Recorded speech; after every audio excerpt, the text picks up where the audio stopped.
Tout d'abord, j'aimerais remercier Greti, l'Institut, et cette incroyable opportunité d'être ici dans ce magnifique endroit et d'avoir la possibilité de rassembler des gens autour d'un thème qui, nous, en tant que chercheurs, nous est proche, en particulier pour moi, le concept de mensonge.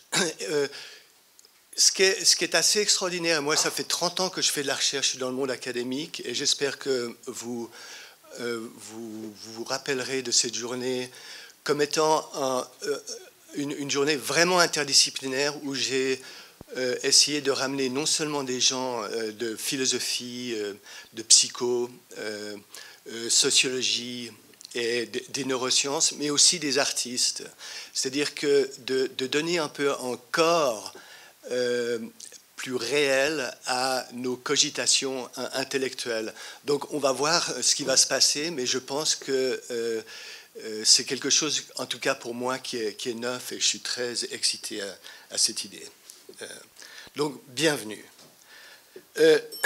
À l'origine, à l'automne, on a eu un petit atelier qui lançait un peu le thème de recherche pour moi sur cette année en tant que résident à l'IEA.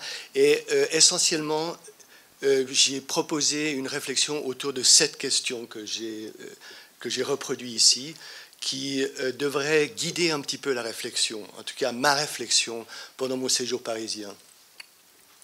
Alors, l'identité est-elle possible sans mensonge? Peut-on avoir un sens de soi dans l'authenticité? Et qu'est-ce que l'authenticité? Grosse question. Quelles sont les origines et fonctions du mensonge? Pourquoi est-ce que l'on ment? Et dans quelles circonstances? Les enfants, puisque je suis un psychologue du développement, les enfants apprennent-ils à mentir?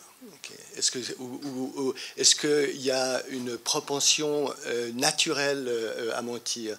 Est-ce qu'il faut savoir mentir pour survivre socialement? Quelles sont les sources du mensonge? Quelles situations, aussi quels traits de personnalité peuvent être attachés au mensonge? Comment peut-on vivre sans mentir? Même le Dalai Lama, à qui j'ai eu l'occasion de poser la question, était un petit peu embarrassé par cette question. Il pensait qu'effectivement, on ne peut pas vivre sans mentir. Et l'imagination, est-ce que c'est notre imagination qui fait notre spécificité en tant qu'espèce? Est-ce que ce n'est pas simplement une machine à mensonges, la réalité dans laquelle on vit, que le cerveau met en place? Est-ce que ce n'est pas une reconstruction? Est-ce que l'on ne se ment pas à soi-même? Le cerveau ne se ment-il pas à lui-même, etc.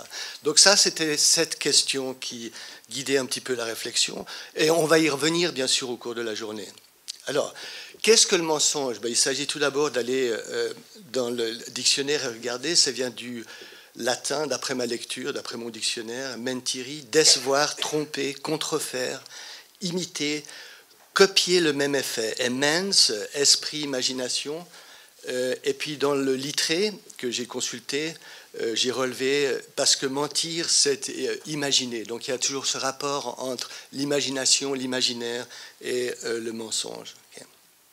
Alors, une autre définition que j'ai trouvée récemment, parmi beaucoup d'autres, c'est altération volontaire de la réalité donnée délibérément pour vrai à autrui ce qu'il sait être faux. Okay. Donc ça, c'est une définition. Mais si on réfléchit un petit peu à cette définition, eh bien, j'ai mis en rouge ici pour relever plein de points d'interrogation. Qu'est-ce qu'on entend par volontaire? Okay. Qu'est-ce que la volonté? Altération volontaire de la réalité, de nouveau. Qu'est-ce que la réalité? Okay. Et délibérément, qu'est-ce que ça signifie d'avoir d'être délibéré, c'est-à-dire de faire ça sciemment? Okay. Pour vrai à autrui. Qui est autrui? Est-ce que c'est quelqu'un de proche, d'éloigné, en ennemi, en in-group, en out-group, etc. Et ce qu'il sait être faux, c'est-à-dire que si on a une notion du faux, c'est qu'on a une notion du vrai. Alors qu'est-ce que la vérité? grande question. Donc on voit que même en essayant de définir ce qu'on comprend comme étant réel et existant, le mensonge, on soulève plein d'ambiguïtés et de brouillard sur lequel on va réfléchir aujourd'hui, en tout cas essayer d'avoir un petit peu un sentiment. Alors moi je suis psychologue du développement, j'ai la pendule heureusement qui est là qui me dit que c'est 9h30, donc on est déjà à peu près 20 minutes en retard sur l'horaire, mais je profite pour vous dire que malheureusement Barbara Carnevali, qui devait parler cet après-midi sur l'émergence de l'authenticité dans la modernité, en faisant une comparaison entre Molière et Rousseau, quelle était leur notion de l'authentique, avec l'idée qui est maintenant assez bien connue et établie qu'avec la modernité, avec Rousseau en particulier, il y a un changement sur l'importance de ce qui serait l'authenticité. Malheureusement, elle a eu un empêchement familial, elle ne pourra pas venir, ce qui nous donnera un petit peu plus d'espace temporel. Et j'ai demandé à Joëlle Proust si elle pouvait déplacer son exposé pour cet après-midi après la représentation à 2h. Donc ça nous laissera un petit peu de temps. Alors, dans la perspective du développement, en fait, ce que j'aimerais vous dire très brièvement, parce que je ne veux pas prendre trop de temps, autant de temps que les autres intervenants, l'idée essentielle, c'est que j'aimerais vous donner le sens que très très tôt, les enfants, aux alentours de 2 ans et même avant, le langage, donc ça c'est important aussi parce qu'il y a cette idée du mensonge qui est liée au langage. En fait, les enfants, bien avant le langage, sont capables de faire semblant. D'accord ? Donc il y a une espèce de capacité à la duplicité qui existe, faire semblant de pleurer, tromper l'autre, enfin c'est pas exactement tromper, mais dévier l'attention d'autrui, etc. C'est quelque chose que les tout petits savent faire avant le langage. Mais il y a quelque chose qui est un petit peu obsédant, c'est le fait qu'entre 3 et 5 ans, lorsque l'enfant, en fait, de façon universelle, parce que maintenant l'école est universelle, vous pouvez aller dans les endroits les plus escarpés et vous trouvez toujours une maternelle, même sous une petite hutte, etc. Il y a cette transition de la famille biologique, la famille proche, même si elle est étendue, à une famille qui est extérieure, la rencontre des pairs, avec des normes et des contraintes, où l'enfant doit faire l'apprentissage d'une nouvelle socialisation. Je pense que ça, c'est vraiment crucial. Et en l'occurrence, ça se produit aux alentours de 4 ans, quand, vous savez, les théories de l'esprit, la capacité de l'enfant à anticiper le comportement d'autrui sur la base d'une théorie sur les croyances ou les fausses croyances d'autrui émerge aux alentours de cet âge, ce qui n'est pas un hasard. Okay. Donc j'aimerais parler de cette transition aux alentours de 4 ans très rapidement et aussi relier cette transition à l'émergence de la conscience de soi qui, de mon point de vue, est unique à notre espèce. Okay. Voilà, c'est ça l'idée. Alors, il y a un article que je trouve excellent par Olivier Mascaro et Olivier Morin dans la revue ethnologique Terrain, que je vous recommande. Ça, vous voyez, c'est très bien écrit et ça met en revue toute la recherche qui a trait au mensonge, où il montre que le faire semblant est précoce, mais les enjeux de la tromperie émergent, comme je vous le disais tout à l'heure, aux alentours de 4 ans. Alors voilà une petite citation de leur remarquable papier. Les enfants commencent à jouer à cache-cache comme des grands, à mentir à un compétiteur qui cherche un objet en même temps qu'eux et comprendre les histoires où un personnage méchant se déguise pour duper son monde, comme le petit chaperon rouge par exemple. Donc ça, c'est tiré de cet article « L'éveil du mensonge » par Olivier Mascaro et Olivier Morin. Alors pourquoi cette transition à 4 ans ? Donc ce que je vous disais juste auparavant, il y a un plongeon hors du monde des adultes qui sont bienveillants. Il y a une chose qu'il ne faut jamais oublier, c'est que dans notre espèce, dans l'espèce humaine, comparativement à toutes les autres espèces, et en particulier les espèces primates, on a une immaturité qui est incroyablement prolongée. Okay. On est dépendant d'autrui jusqu'à peu près l'âge d'environ 7 ans. Quoi. Moi, j'ai travaillé avec des enfants qui vivent sur la rue ou qui vivaient sur la rue à Recife, en mendiant, etc. C'était des hordes, mais les plus jeunes avaient 4-5 ans. Donc il est possible d'être autonome, mais pas avant, en tout cas 4 ou 5 ans. Et ça, c'est tout à fait unique à notre espèce. Okay. Alors, lorsqu'on sort du monde des adultes bienveillants, il y a une immersion soudaine dans le monde incertain des pères. C'est comme ça que Mascaro et Morin très justement le décrivent. C'est là où la tromperie devient un outil stratégique, obligé et contraint. Alors, ce qui est tout à fait remarquable, c'est que si le potentiel, la duplicité existe même avant le langage, en fait, le mensonge comme tromperie stratégique de manipulation de l'autre dans sa survie sociale, c'est quelque chose qui émerge vraiment à 4 ans. Et l'idée, c'est que l'enfant fait l'apprentissage de l'usage d'un potentiel de mensonge qu'il a déjà auparavant. Voilà l'idée en général. Alors, la duplicité, qu'est-ce que c'est? Et relié à l'idée de la conscience de soi, j'aimerais essayer de faire un lien entre mensonge, l'émergence du mensonge et la conscience de soi que je pense qui est vraiment très spécifique à notre espèce. Okay. Donc en fait, ce que j'aimerais dire, c'est que si les non-humains sont capables de feintes et de tromperies et d'être machiavéliques dans leurs échanges sociaux, nous, en tant qu'humains, on amène ça sur un autre niveau. Il y a un saut qualitatif, comme j'ai pu en discuter avec certains l'autre jour. Donc, la duplicité, c'est l'état de ce qui est double. Donc, un des ingrédients essentiels du mensonge, c'est cette capacité à avoir double, si vous voulez, d'avoir cette confrontation entre apparence et réalité. Okay. Donc, la duplicité comme état de ce qui est double, c'est un fondement nécessaire du mensonge. C'est la capacité de percevoir le caractère d'une âme double qui est et qui n'est pas. Okay. Donc, la conscience de soi, c'est aussi lié à la conscience de notre propre destin de mortel, l'idée de la mort. Okay. Alors, la duplicité, c'est le double sens et l'ambiguïté, comme cette petite image de mon fils, que mon fils m'a envoyé l'autre jour, le montre. C'est cette possibilité d'avoir quelque chose qui est et qui n'est pas. Okay. Alors, ça, la duplicité, c'est pas seulement chez les enfants, mais c'est chez nous, et ça a un impact énorme sur ce que l'on est en tant qu'individu, comme on le verra à 2 heures avec ces mises en espace de ces 3 pièces que vous aurez l'occasion de voir ici, à ne pas manquer. Okay. Alors, voilà une phrase. Je vous demande de deviner qui a dit ça. Je ne comprends pas les plaisirs de la chasse. Vous allez armé d'une arme parfaitement moderne et sans prendre aucun risque, vous massacrez un animal sans défense.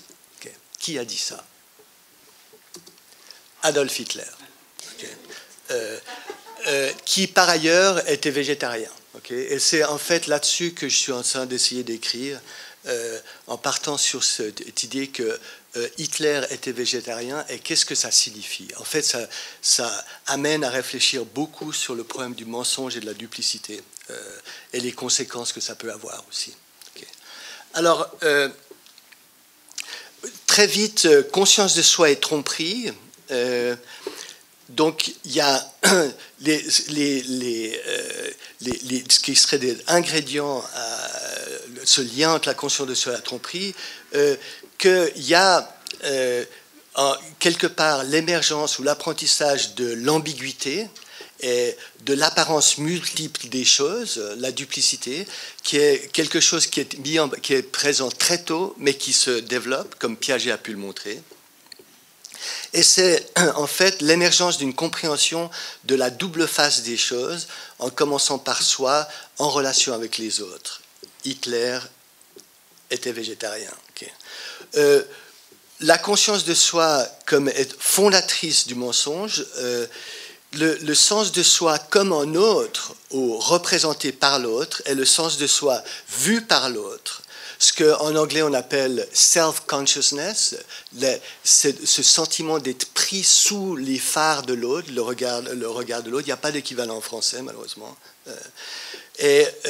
C'est aussi l'origine de la honte et de la culpabilité, qui est vraiment un problème psychologique essentiel, mais un problème psychologique humain, de mon point de vue.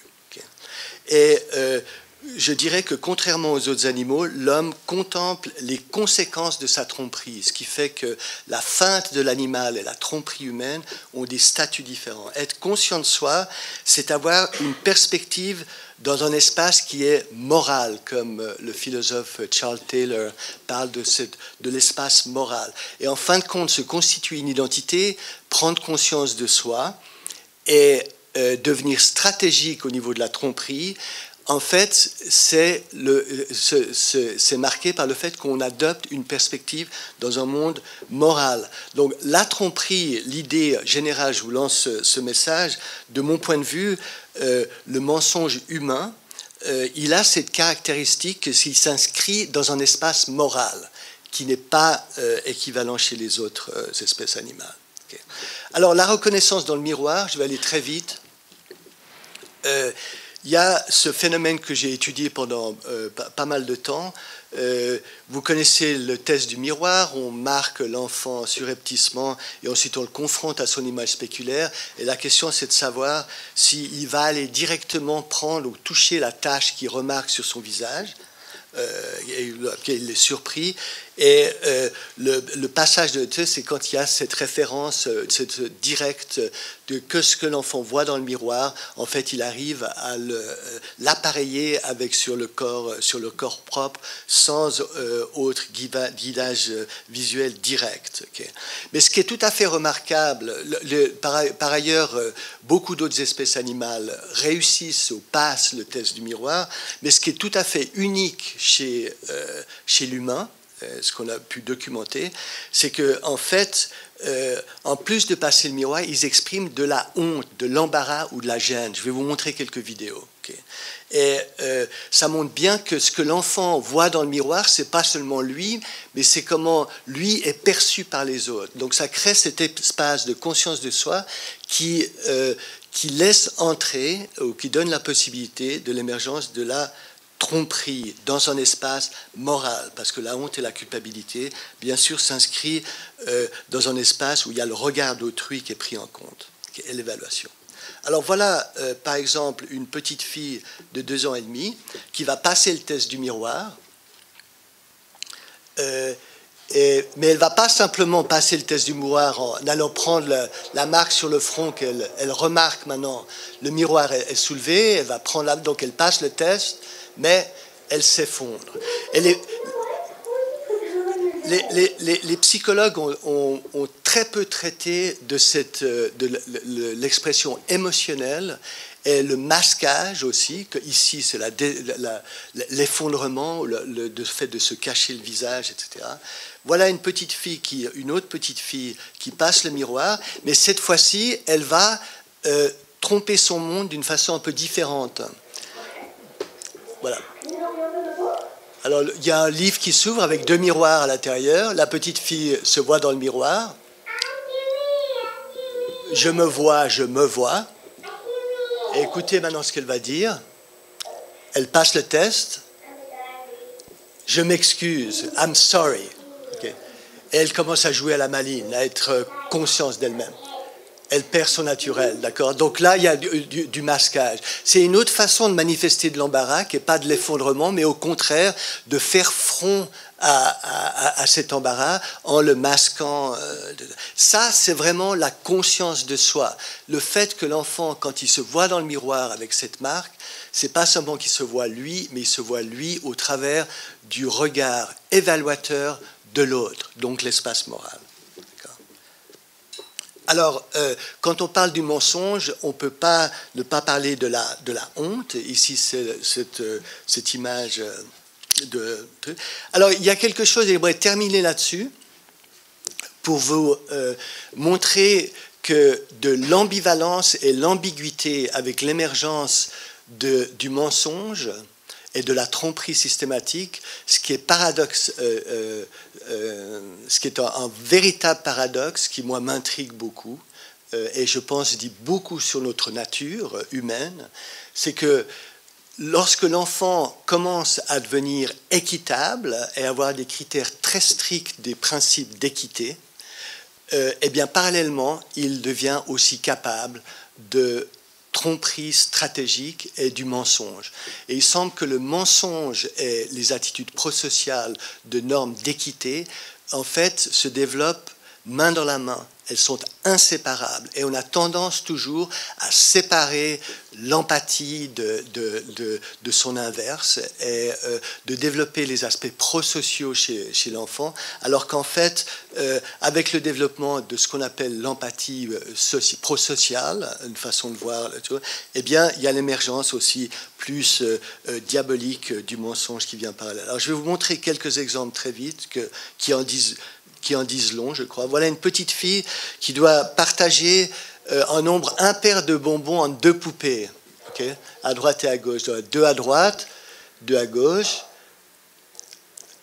trois à droite pour la poupée de droite, trois pour la gauche, et maintenant il y a le septième bonbon. Elle regarde à droite, elle regarde à gauche. Okay.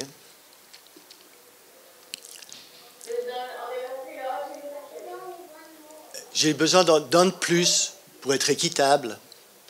Et l'adulte dit, mais j'en ai pas d'autres.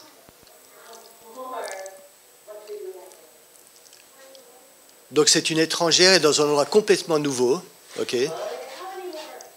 J'en ai pas d'autres. Et regardez le geste de la petite fille. Elle refuse d'aller de l'avant. Ok. Donc c'est ce geste éthique. Elle conteste l'autorité. Ok. Elle refuse d'aller de l'avant. Voilà un petit garçon dans une école à Shanghai, une école communiste, très très collective, très très communautaire. Et là, il y a un nombre impair de bonbons avec un bonbon qui est particulièrement gros et bon, okay, beau, en gros rouge.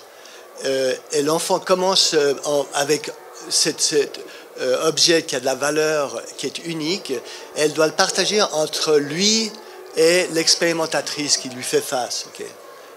Et l'enfant est complètement paralysé. Et ça dure comme ça pendant 2 minutes.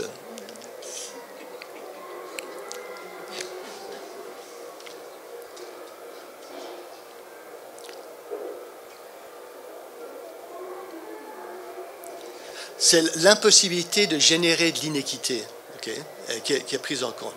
Bon, ça continue, ça continue.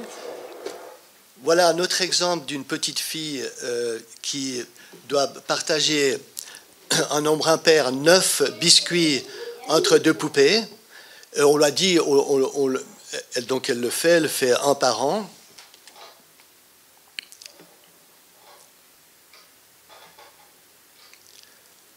Okay, on arrive à 4 et 4. Et regardez, sans hésitation, on ne lui a jamais dit qu'elle pouvait casser les biscuits. Okay, elle le partage en deux. Donc voilà ce qui se passe à 5 ans. Maintenant, si vous mettez les mêmes enfants dans une situation où, comme ici,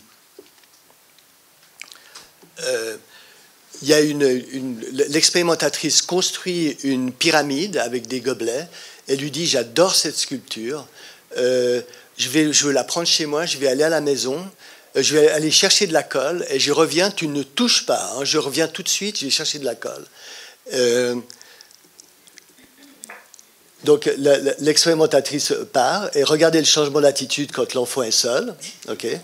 Elle touche ce qu'elle elle devait pas faire, d'accord. Et puis ensuite il y a un petit jeu, il y a un fil. Et voilà l'expression de l'enfant qui très systématiquement va remettre les choses en place, d'accord.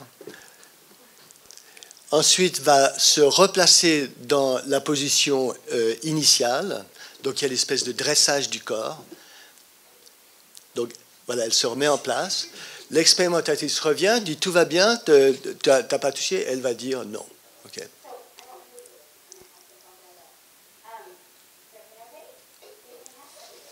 Est-ce qu'il s'est passé quelque chose? Non. Ok. Donc voilà une mise en scène de soi par rapport à autrui, mais cet enfant, si vous lui demandez de partager 7 bonbons avec l'expérimentatrice, va se trouver face à un dilemme. Donc il y a cette ambiguïté, ce paradoxe qui émerge à 5 ans, qui en dit long sur ce qu'on va devenir par la suite. Voilà. J'avais encore plein de films à vous montrer, je serais heureux de vous les montrer à la pause café, mais je vais m'arrêter là et sauter sur cette image de camouflage pour faire la transition avec, vers le prochain intervenant qui est Laurent Cordonnier de l'Université de Lausanne, qui est quelqu'un qui fait une thèse en psychosociologie, qui est venu travailler dans mon labo à Emory pour s'entraîner à l'étude des enfants, expérimentale des enfants, et qui, par ailleurs, en apprenant à le connaître, est un passionné de poissons et qui connaît l'évolution. On a eu des discussions absolument passionnantes sur l'évolution animale, et je lui ai demandé de partager sa passion et de relier ça un petit peu avec l'enfant en parlant du mensonge dans une perspective de l'évolution, et en nous parlant de choses, par exemple, comme le camouflage, qui est remarquablement ici démontré, les yeux sur les ailes du papillon, et non seulement les yeux sur le poisson, mais qui donne l'impression que le poisson va fuir en sens inverse, okay, ce qui est tout à fait remarquable. Et vous trouvez plein d'exemples comme ça dans la nature. Alors, je vais passer le micro à Laurent. Merci.